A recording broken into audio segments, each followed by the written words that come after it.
if you check Nigeria's national budget, it's not up to 10% that is voted for education. So we need to constantly invest in the sector in order to make it what it should be, because as they may say, no country can develop more than the level of education. If you increase the level of education, of course, it will translate to the betterment of the fortune of the country.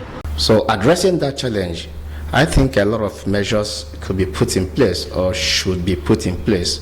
For instance, we look at the quality of teachers. You know, what type of people are we recruiting into education system? Who are those that teach the kids? Are they certified teachers? Are they truly professionals?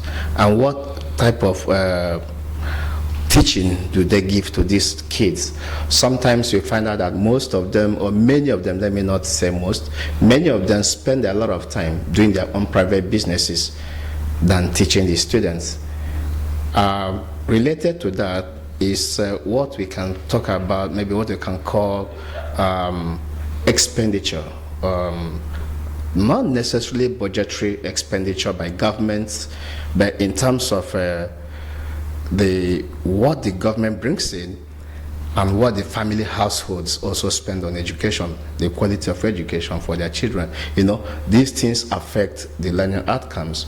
Where government is not spending enough, sometimes, like last year we had provided budgeted, I think, 5% of the national budget for education. But it's not all about the figures, it's about how much is truly made available. What is the performance rate of this money made available for the education sector? How much of that percentage was actually spent? I think neglect is number one reason why there's so much rot in the system. Over time, the education system has been neglected by successive administrations.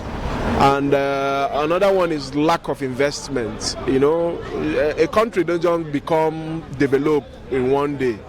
There have to be constant efforts, you know, to invest in the educational system. You understand? Like, you know, World Bank gave a benchmark for investments into the education. They asked country to invest at least 26% of their national budgets in education.